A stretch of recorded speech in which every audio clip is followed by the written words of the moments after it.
दोस्तों, क्या आपको पता है कि जब आप किसी ग्रुप में काम करते हो तो आप अकेले काम करने के मुकाबले कम मेहनत करते हो, भले ही आपको इसका एहसास भी ना हो। जी हाँ दोस्तों, आज मैं आपको ह्यूमन बिहेवियर रिलेटेड ऐसे फैक्ट्स बताऊंगा जिसे सुनकर आप बस एक ही वर्ड कहोगे, वाओ अमेजिंग।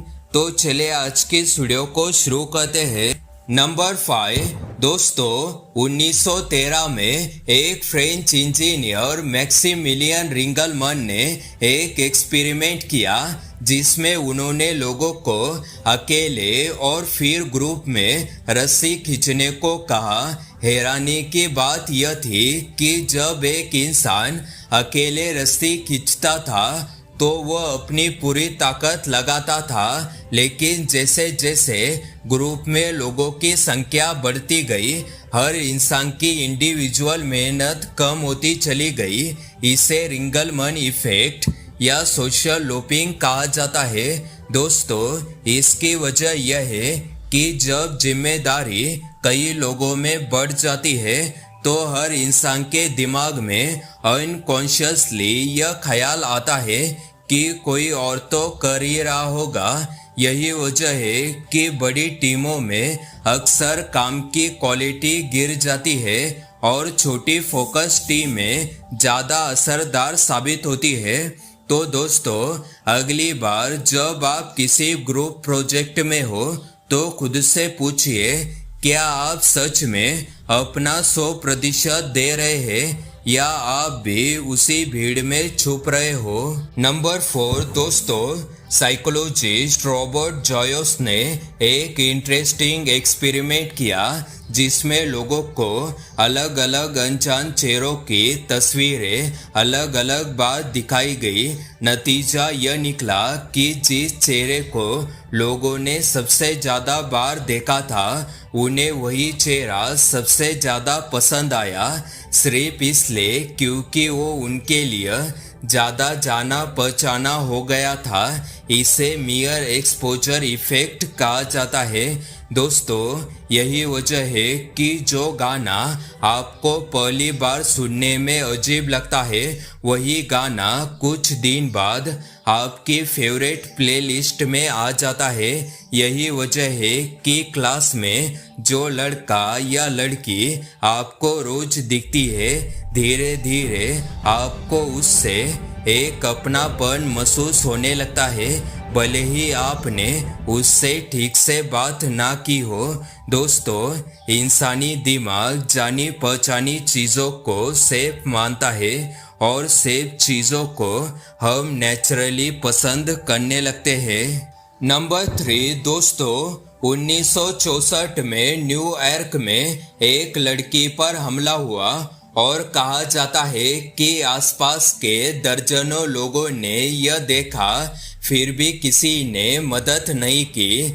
इस घटना के बाद साइकोलॉजिस्ट ने पाया कि जितने ज़्यादा लोग किसी मुसीबत को देख रहे होते हैं उतना कम चांस होता है कि कोई एक इंसान आगे बढ़कर मदद करे। इसे बाईस्टैंडर इफेक्ट कहा जाता है। दोस्तों, इसकी वजह यह है कि हर इंसान सोचता है इतने सारे लोग हैं, कोई और तो मदद करेगा ही, और यही सोच सबके दिमाग में एक साथ चलती है तो आखिर में कोई मदद नहीं करता। दोस्तों, यही से एक बहुत बड़ी सीख मिलती है। अगर आप कभी किसी मुसीबत में हो और भीड़ के बीच मदद मांग रहे हो तो किसी एक स्पेसिफिक इंसान को पॉइंट करके मदद मांगिए, ना कि पूरी भीड़ से।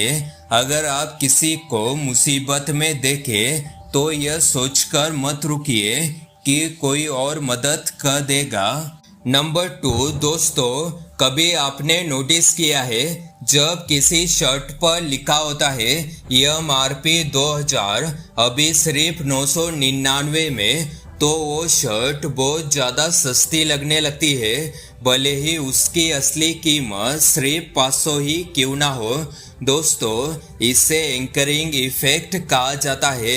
हमारा दिमाग जो पहली जानकारी पहला नंबर देखता है उसी को एक एंकर यानी एक बेस पॉइंट मान लेता है और उसके बाद हर आगे का फैसला उसी एंकर के आसपास घूमता है। दोस्तों, यही वजह है कि जब कोई सैलरी नेगोशिएशन में पहला नंबर बोलता है तो बातचीत उसी नंबर के आसपास घूमती रहती है। मार्केटिंग वाले इस ट्रिक को बहुत अच्छे से इस्तेमाल करते हैं। पहले एक बड़ा नंबर दिखाओ, फिर उसे छोटा करके दिखाओ ताकि असली कीमत भी सस्ती लगे।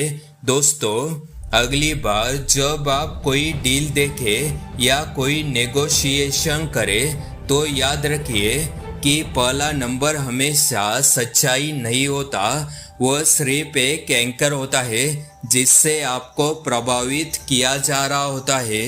नंबर 1, दोस्तों, साइकोलॉजिस्ट ने एक स्कूल में एक्सपेरिमेंट किया जिन्होंने रैंडमली कुछ स्टूडेंट को चुना और टीचर को बता दिया कि यह स्टूडेंट बाकियों से ज़्यादा टैलेंटेड है और आगे चलकर बहुत अच्छा परफॉर्म करेंगे। हैरानी की बात यह है कि साल के अंत तक वही स्टूडेंट सच में बाकियों से बेहतर परफॉर्म करने लगे, सिर्फ इसलिए क्योंकि टीचर ने उनसे ज़्यादा उम्मीद रखी, उन्हें ज़्यादा अटेंशन दी, उन्हें ज़्यादा मौके दिए। इसे पिगमेलियन इफेक्ट कहा जाता है। दोस्तों, यही नियम आपकी अपनी जिंदगी में भी लागू होता है। अगर आप किसी से यह उम्मीद रखते हो कि वो बेवकूफ़ है या नाकाबिल है तो आपका व्यवहार उसी हिसाब से बदल जाता है और वो इंसान वैसा ही लगने लगता है। लेकिन अगर आप किसी पर भरोसा जताते हो, उससे बेहतर की उम्मीद रखते हो, तो वो इंसान भी अनकॉन्शियसली उस उम्मीद पर खरा उतरने की कोशिश करने लगता है। दोस्तों, यही बात खुद पर भी लागू होती है। आप खुद से जैसी उम्मीद रखते हो, आपकी जिंदगी अक्सर वैसे ही बनती चली जाती है। अगर आपको ये वीडियो देखने को अच्छा लगा हो तो इसे लाइक करना और चैनल को भी सब्सक्राइब कर देना। जय हिंद, जय भारत।